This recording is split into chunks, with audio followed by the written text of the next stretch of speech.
All right, everybody. So we're about, is it 11 hours away from the biggest party in crypto? Is that right? Check my watch.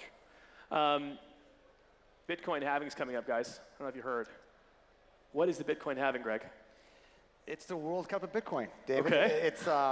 It refers to the mining rewards that go to those that process the Bitcoin transactions on the Bitcoin network. So today, pre-halving, the entire network earns 900 coins a day. So every 10 minutes, a block is rewarded, and that block will pay 6.25 Bitcoin to the random miner that sort of solves the blockchain for that single block. So it's like a $400,000 reward. The halving refers to the algorithmic cut that's sort of pre-baked into the Bitcoin code. Okay. That will cut that reward from 6.25 Bitcoin down to 3 1/8 Bitcoin. It's approximately every 4 years, which is how it's set up. Okay, so Jihan, you're telling me that you're now going to only make a function, if it's a mining pool, of 3.125 Bitcoin every 10 minutes or so, if the reward is one. Meaning, you're a Bitcoin miner, right? Are you about to get a pay cut? What? Are you about to get a pay cut? Are you about to make less money? No. I started Bitcoin mining since 2013, and I've already experienced 4 times of Bitcoin halving.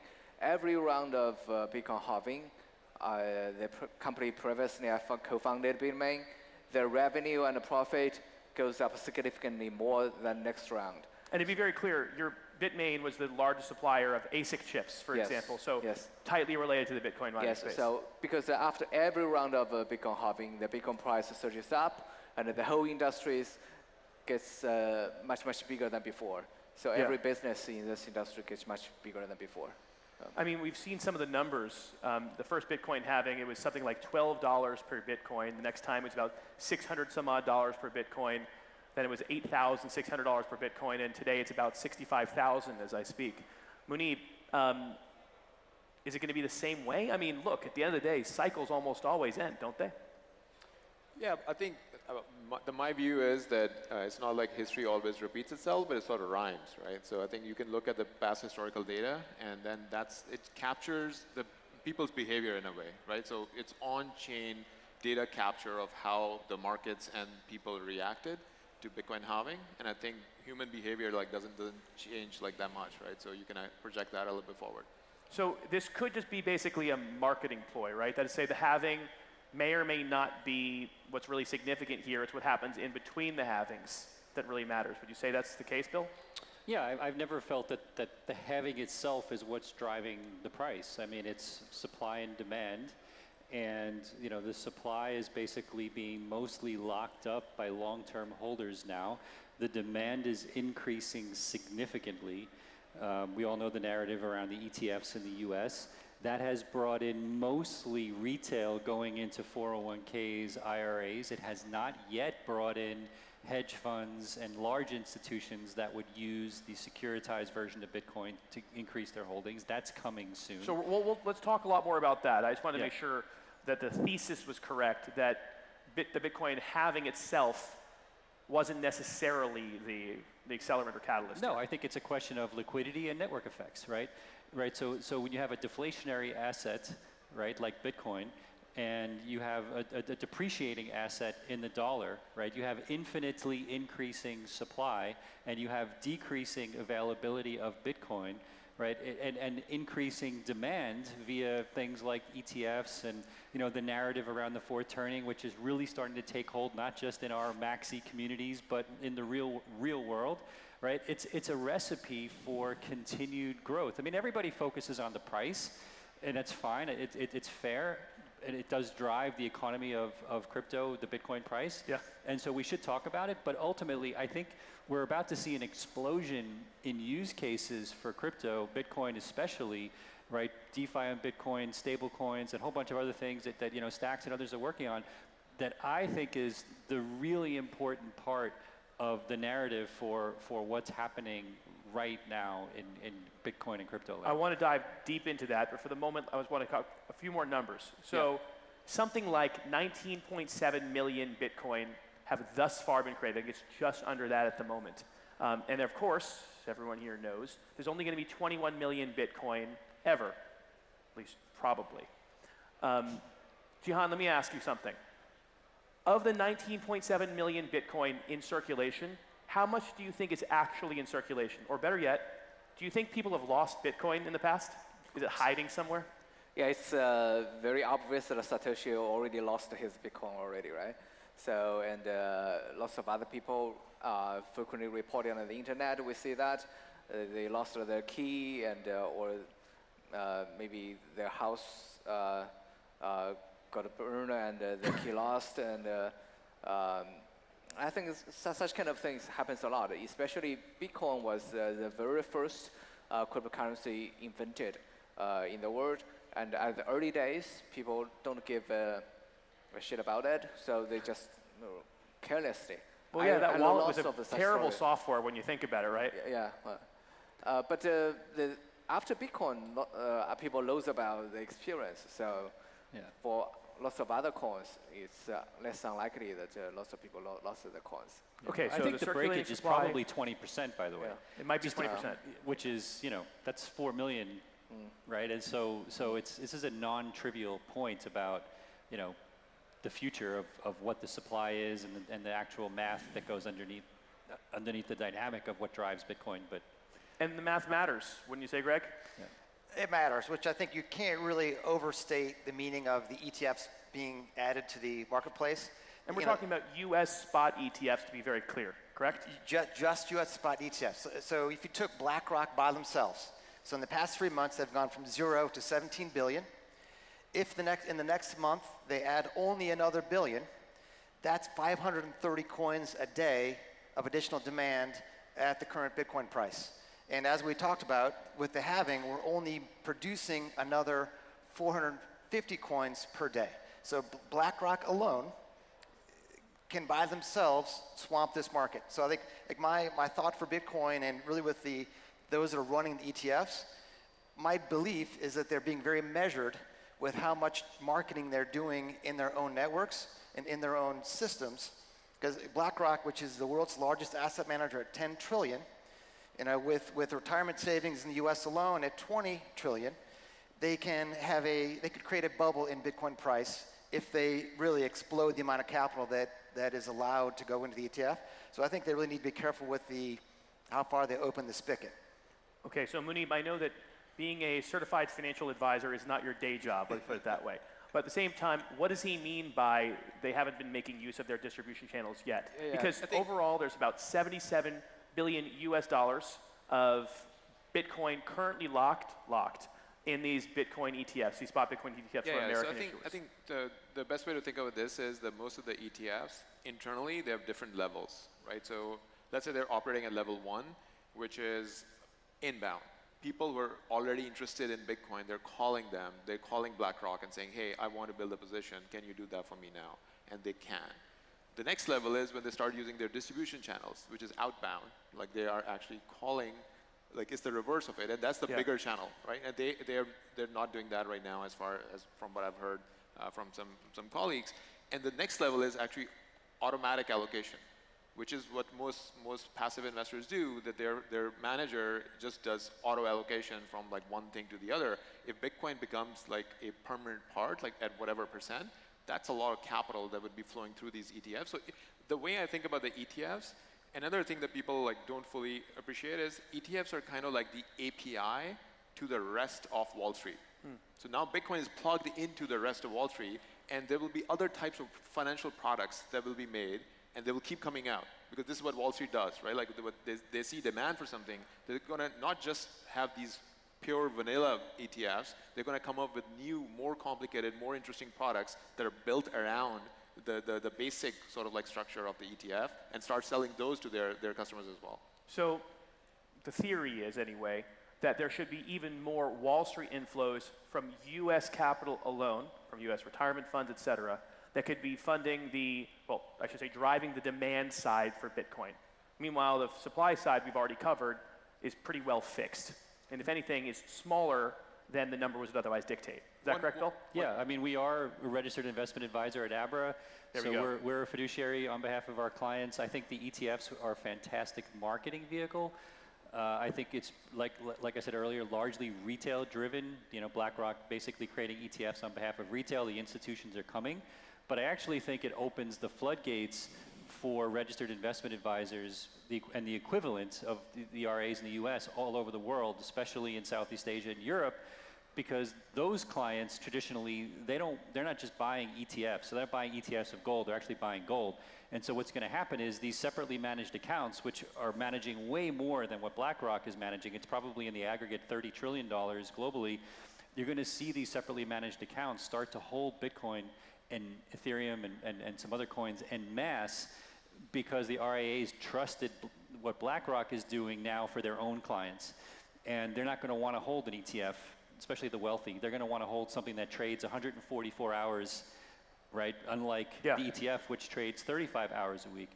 And they're going to want to borrow against it, right? Which you can do via the SMAs or separately managed accounts, which is what we offer now. And I think this has just been a fantastic marketing vehicle, because all of these RAs are coming to us now and saying, hey, you know, what's the right way for me to offer this to my clients? And you said, well, it depends who your clients are, but large, high net worth clients, they don't want to hold ETFs. They want to hold something they can borrow against and is tax efficient and trades 24/7. If you were holding $50 million of Bitcoin and you need to sell a little bit on Sunday because, you know, some war was about to happen, you you can't can't do do that it. account. That's right. Okay, well, there's another thing that we should mention.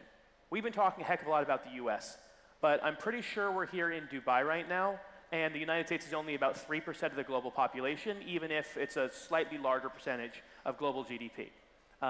John, you're from Singapore, and you've also happen to have an asset management firm, you know, that you've helped co-found.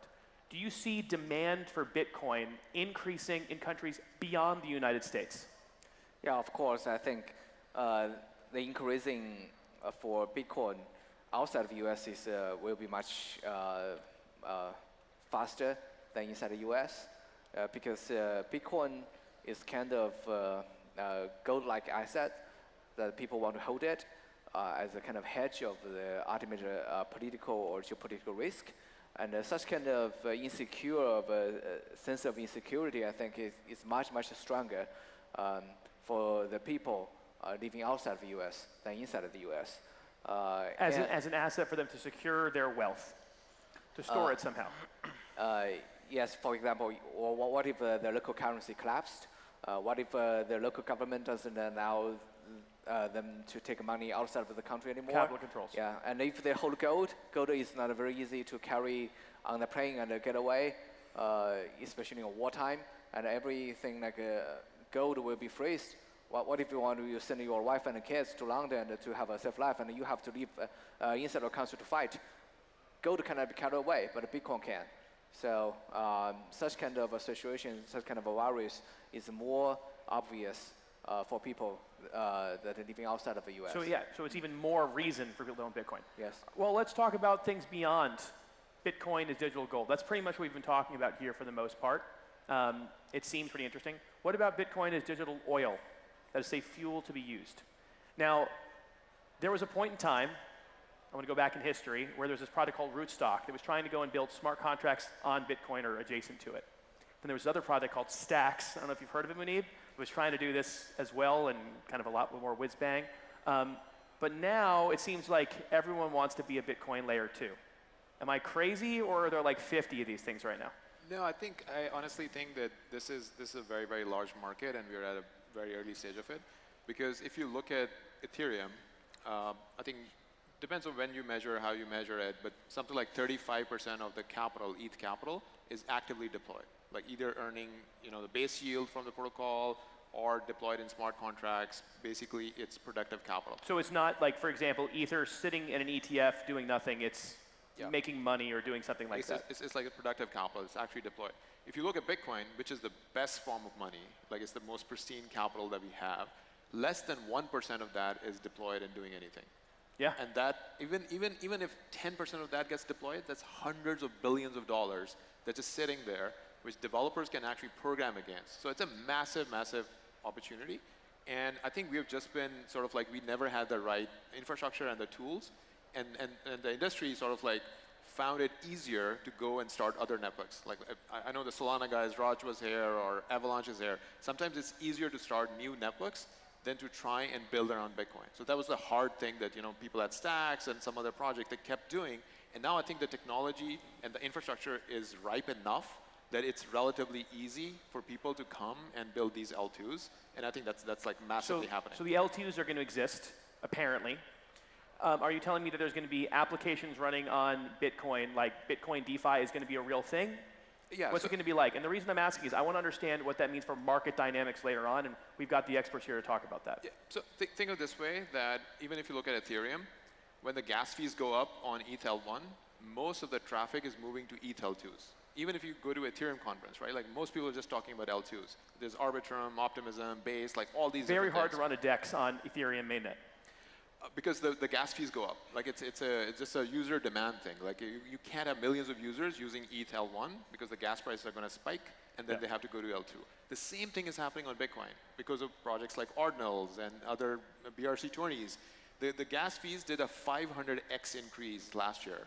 And I think they're about to go crazy. This is with Ordinals, when that kind of became a meme. When Ordinals happened. Yeah. So I think for the first time, people who are using Bitcoin, they saw how expensive it's getting. And then it's very easy to do the math that if the L1 is sort of like not working because it's like so expensive, people are going to start moving to the L2s. But the Bitcoin L2s aren't ready yet. Even Stacks, like Stacks, there's a current version that is sort of like slow like Bitcoin, like every 10 minutes a block comes, the network capacity isn't very large. And the main version that we've been working on for the last 2 years or so, that's actually going live very soon. And I think that I would consider like the first good UX L2 that would be live for Bitcoin. I think that's a pretty big deal. So there's none now. I want to make sure, again, we have a state of affairs. Where today there's a lot of real, I'm going to call it non-ordinals, non-Bitcoin trading transactions, maybe some minor transactions happening on Bitcoin. Is that correct? They're at very early stages. I'm paraphrasing. Like even if you look at Lightning, like Lightning has been around, some people use it, but in terms of like, hey, is it really easy to use yet? No, more work is needed. There are liquidity issues, there are routing issues, and so on. Same with Stacks. So I think some projects are there, like there are 4 of them, but now there are 50 more launching, right? Yeah. So that's exciting. Like, now it's a category, and people are going to throw a lot of experiments out there, and some of them are going to stick. Some of them are actually going to work. And I think most people would actually end up using BTC on L2s rather than L1, like a couple of years is value going to accrue to the Bitcoin network from these L2s? Because this is something I've got to tell you that other layer ones are worried about, right? Which is to say, are transactions actually going to appear there? Are we going to see more transactions and transaction fees for Bitcoin miners?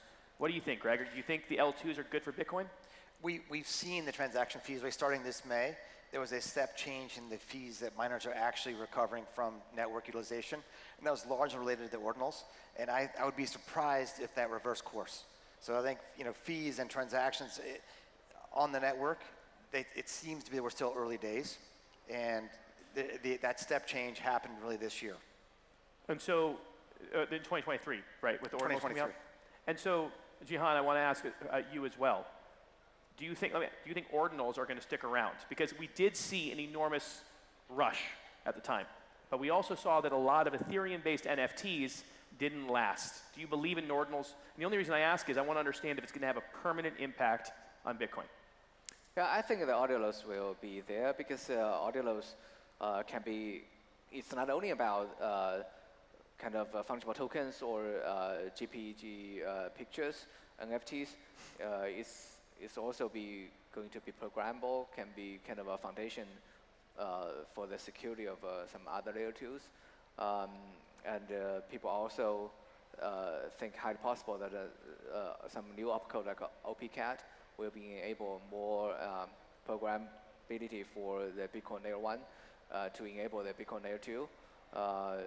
So I think ordinals will be there because ordinals is much more than the pictures and NFTs. That's very interesting. So ordinals can be more than just for those in the audience, than essentially a Bitcoin version of an NFT that could be used for stablecoins? Sure. Yeah, I think it's almost like a standard to embed data on the L1. People are using it for all sorts of things. There's like a news service running where people are embedding like news articles on chain. They're like archived forever. So that's just like one example. But in general, like I think coming back to the question you had about impact on the value of BTC. Yeah. I think Bitcoin is only going to become more and more valuable because of these use cases, right? Like think about L2s. Like L2s are like, you know how ETFs are buying up Bitcoin and sort of like, you know, it's like a black hole for Bitcoin, and it increases demand. L2s are like that. Each L2 would attract like hundreds of millions or billions of dollars of BTC capital to go into the L2, increasing demand for Bitcoin. These L2s will be competing with each other because they all want to attract the Bitcoin TVL to come there, right? So they're going to have very interesting sort of like impact on how valuable BTC actually becomes because there's more demand and there's more usage of it. Okay, so I'm seeing a supply shock on one side. I'm seeing Bitcoin demand increasing from Bitcoin ETFs, from evidently Bitcoin utility. Is this correct, certified financial advisor? I mean, look, the interesting thing about ordinals is that there's a fixed number of Satoshis that you can put meta information in, which is what creates the value, regardless of what you're using it for, whether it's to store a picture of a wizard or a key that unlocks a door or whatever the application is, right? Unlike Ethereum, where you can create an infinite number of collections, each with an infinite number of tokens inside those collections. So that's interesting, right? I think for me, the thing that we're most excited about is that, you know, we see a natural interest rate on Bitcoin, which for us is clearly the biggest driver of our wealth management business. Like 90% of deposits Wait, are... did you say an interest rate for Bitcoin or interest of Bitcoin? No, interest rate for Bitcoin itself. I see. Right? People wanting to earn yield on Bitcoin. Today, that the vast majority of that is, well, for us, 100% of that comes from DeFi, which means we're wrapping Bitcoin to use it on the Ethereum network, which today, which, you know, on the surface as a Bitcoiner makes no sense, but there's no other way if it's DeFi based. And so that has a complexity. It's a centralized process, even though there's a DAO that manages it. It costs several basis points of the amount of Bitcoin that you're wrapping and unwrapping to create the wrapped Bitcoin. And it's not an efficient process. It's great once you're in the DeFi contract, but until then, you've got all this physical, real world stuff to do. If there was a way to do that in a Bitcoin native model, it would be faster and cheaper and optimize this kind of, you know, natural interest rate we're seeing. Because the interest rate is probably 8 to 10% right now, which is really interesting, but it's not for the faint of heart in order to get there. Right, and so, you know, we're good at extracting because that's what we do. But it, you know, it does come at a cost. It's not, you know, easily scalable. And doing that on Bitcoin itself just makes a lot of sense. And, you know, it's not there yet, but I think it's coming. So, Bitcoin mining, one of the big issues I think that we've seen, and I think this is something we should present to everyone, is that there are a lot of detractors against it. And I wonder, because we've been really optimistic here, do we need to be worried about Elizabeth Warren and other people in the United States and elsewhere who are imposing energy taxes on Bitcoin? Could this hurt Bitcoin, Greg?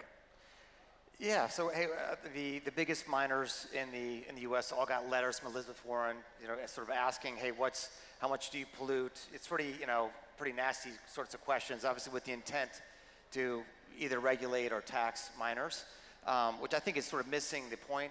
In the U.S. and most of the world, we don't decide which uses of power are good versus bad. So if we start taxing Bitcoin miners, should we tax social media data centers or distilleries or casinos? So we haven't done it yet, and I think it's unlikely to happen.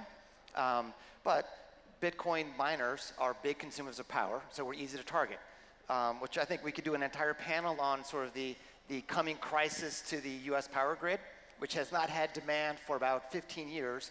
We're now going to see demand of about 100 gigawatts in the next 5 years. Well, it's not just Bitcoin mining. It's true also there's a lot of AI, high threshold compute, correct? Well, and for miners, like miners might add, say, 10 gigawatts of the 90 or 100 of incremental demand. So for the first time in the past 15 years, we're having to compete with a better capitalized group of superscalers that don't care as much about the cost of power. So that will be a headwind for our industry, probably more than any potential regulation. Muneeb, what are the other risks? I mean, again, I don't want to be too optimistic here because everything I'm hearing is so great. There's got to be something bad coming up the pike. Like in risk to risk Bitcoin? to Bitcoin. I think in some ways, like, you know, it's still early days, right? Like we're a lot of people think that they're late to Bitcoin, and I keep telling them that everyone is early to this technology right now. Like, imagine at some point billions of people will be using it, right? Like, we're nowhere close to that right now. But I do think specifically Bitcoin itself has been de-risked a lot. Like, this network has been running for like 10 plus years. The software is getting more mature. There's a culture of like just not changing Bitcoin L1 that much. And I think once the L2s take off, that will actually even ossify Bitcoin L1 even more. Because there will be a very strong argument that why are you trying to mess around with the L1 when you can do the experiments on the L2, right? So I think L2s would actually help ossify Bitcoin and in some ways even like de-risk it. Yes, the L2 itself might be more risky, but then it's more like a hot wallet, right? Like your cold wallet is always like Bitcoin L1, and that's where you keep most of your savings. Bill, is there a centralization risk? I mean, at the end of the day, Bitcoin could conceivably be 51% attacked. Yeah, maybe, but look, this has been an existential risk. In the very earliest days of Bitcoin, the Reddit speculation was always, a government could buy, go to Jihan and buy all the ASICs and, make Jihan the first trillionaire, but own the network. John, you wouldn't sell the government all the ASICs, would you? No, it's undoable. Yeah. It was better to attack Bitcoin 10 years ago, and right now I think it's impossible to do so. It's untenable now. Yeah, it's untenable now. And so I think there is no existential risk to Bitcoin at this point. I think all the use cases we're talking about are fun. It's speculative. I think I'm excited about stacks and other applications. But right now, Bitcoin is really good at one thing, and has been good at one thing. And the network just gets harder and harder and harder. And that's what we want. We want a hardened network, and it's the most impressive piece of software technology that we've ever created as far as I'm concerned, and it's really good at one thing. And a lot of these applications we're speculating about are actually much better suited for Ethereum and Solana right now, and that may change over time, but it's not the case today, right? And so we should be realistic about how things work and why, right? Jihan kind of touched on this a little bit as he was describing why there was more demand perhaps for Bitcoin in countries outside the US. But certainly it does feel like we're entering a moment in time historically where there's going to be a lot more conflict. And the libertarians since the very beginning have been saying that Bitcoin could be a hedge instrument against political and geopolitical instability. Is that still true, Muneeb? I'll tell you a personal story, right? So I had to I usually don't travel on planes with Bitcoin on me, right? Like, you should never do that. But for whatever reason, for work, I had to travel with some amount of Bitcoin. I wouldn't say how much. And then I was telling my team that, can you imagine if I had to transfer this X amount of value in gold bars? Like, so imagine. Or even stacks of cash. Or stacks of cash. It's just impossible. You wouldn't be able to fly. You wouldn't be able to carry that much money with you. And with Bitcoin, it was like seamless. It's like a USB drive. Nobody even notices it, like even through like security checkpoints and whatnot. And I think that thing is very real, especially in terms of conflict. If you want to have your life savings with you and you're actually moving countries or moving cities or traveling around, that's a very real thing. Greg, what do you think? A lot of the Bitcoin narrative is around like the coming collapse of the US dollar. And the stats just don't, like, hey, I'm a huge fan of Bitcoin, but not because the dollar is going to fail in the next 10 years or 20 years. So the stats that support it, I actually brought it with me just to not mess it up. US GDP today is 28 trillion. In 10 years, expected to be 42 trillion. US debt right now is 35 trillion, expected to be 54 trillion. So the fact is the extra, say, 2 trillion a year of deficit spending is resulting in a pretty big GDP growth. That's keeping our debt to GDP ratio still around like 1.25 to 1.29. Okay, so the point you're trying to say is the US isn't going anywhere and Bitcoin's still going to do well. Is that correct? The sky isn't falling. When I say US, I mean US dollar. Yeah, don't buy Bitcoin because the sky's falling on the US dollar. It's going to take it will ultimately happen. It is a slow train wreck. We're going to crash the currency, but it's going to take us a couple generations to do the job fully. Yeah, but Bill, are people going to buy Bitcoin fearing this anyway? I mean, again, from a pure pragmatic perspective, are there the same people who are buying, I don't know, gold bars or digging trenches to save themselves from the coming apocalypse, are they buying Bitcoin? No, so I think let's break down what's happened just in this past week and put it in perspective, right? So we all saw what happened this weekend, drones heading to Israel, the price of crypto fell, price of gold went up. Unfortunately, this morning we saw what happened. Price of crypto immediately fell, price of gold went up. Why is that happening, right? Well, it's very simple. Hedge funds, sovereign wealth funds, governments are protecting themselves by buying Bitcoin, by buying gold. They're buying gold immediately. They're not buying Bitcoin. They will eventually, but they're not now, right? It's retail investors that are afraid because right now, on its path to becoming the digital gold, the safe haven asset, it is a risk-on asset. It is, but it's on its way to becoming something else. We want it to be there, but it's not. It's on its way, okay? And so that is what is likely to continue to happen until those same institutions, sovereign wealth funds, governments, are willing to make the same purchase of gold in the digital form of gold. And they're not yet there. That's why you see this disparity. Now, as a risk-on asset that has a fixed float, I'm talking about Bitcoin specifically, that is going to drive the price narrative for another decade in terms of exponential growth. And that's still going to be based upon liquidity and network effects, right? So that's going to, independent of war, which is always going to have a negative shortest term. Usually after a war starts, risk-on assets explode, right? And so that's what I predict is going to happen here as well. And so that is going to continue for Bitcoin probably for another 5 to 10 years. Well, I want to focus on the next 4 years for a moment, okay? Yeah. Because supposedly tomorrow we're going to go and see the Bitcoin halving. That big celebration where I'm hoping all of you guys are throwing parties, I will be attending. But 4 years later, we're going to see another halving. Jihan, what is that, 5th it'll be? What are you most excited about for Bitcoin in the next 4 years? What do you think might be something transformative that we should be looking forwards to?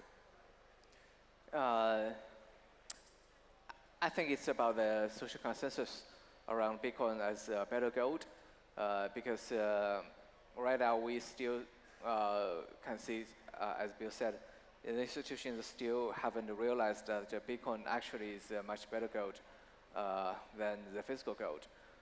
The institutions haven't realized it yet, you think?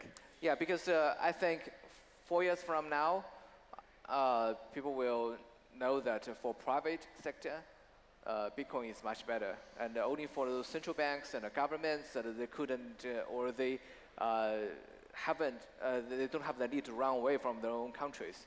They just store gold, and for all the private sectors, they will place Bitcoin over gold as a kind of hedge for their risks.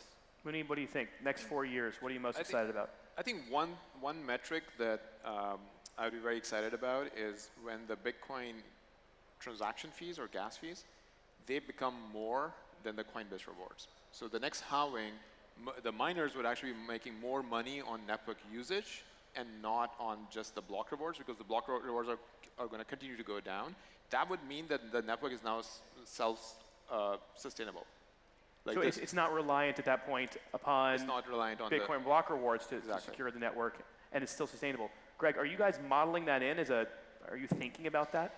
That's not something that we underwrite like in our annual budget, but we just sort of take it as a bonus, when it happens. Transaction fees. Transaction fees. For now. For now. But it should become a part of the future of the mining reward. And Jihan, Bitcoin DeFi, I just want to ask about this. This is kind of a subset of everything. It may or may not affect Bitcoin price. Seems like people think here it will. But do we think that we're going to see the types of trading volumes on that as we have, or even more, on Ethereum and Solana-based DEXs, for example? Do we think that DeFi is going to take off on Bitcoin? Because to me personally, that's what's most exciting, which is native DeFi. Yeah, I think maybe right now the problem for Bitcoin Layer 2 or Bitcoin DeFi is there are too many competitions, and the winners is not so obvious. But I think maybe take another 12 to 18 months, we will see who is going to be the winner in the Bitcoin Layer 2 competition. And at that time, I'm not sure it will be much higher than Ethereum, but I think it will be comparable at the same volume. Yeah. To you, Bitcoin is more than just an asset. I think you're a real believer. So I've got to ask from a, I guess, practical perspective for society, what do you think Bitcoin can do in the next 4 years? Yeah, I mean, my hope, I'll give you two perspectives. My hope is that we get to a point where, as the people's money globally, that Bitcoin can be used peer-to-peer the way it was originally intended, even if it's via layer 2s and interacting via stablecoins created on the Bitcoin network, maybe synthetic as well, so that we're not relying upon government-related regulated banks to store the underlying dollars to become a true peer-to-peer network. I think that's going to take more than 4 years to become a real thing. But I think that with all the competition that we're seeing now among startups to do this, we're going to see the first live use cases of that purely on Bitcoin in the next 18 months, and I'm excited about that. Well, I hope to have this conversation again 4 years from now when we celebrate the next Bitcoin halving. Thank you, gentlemen, very much. It's been a great panel. Thank you. Thank you so much.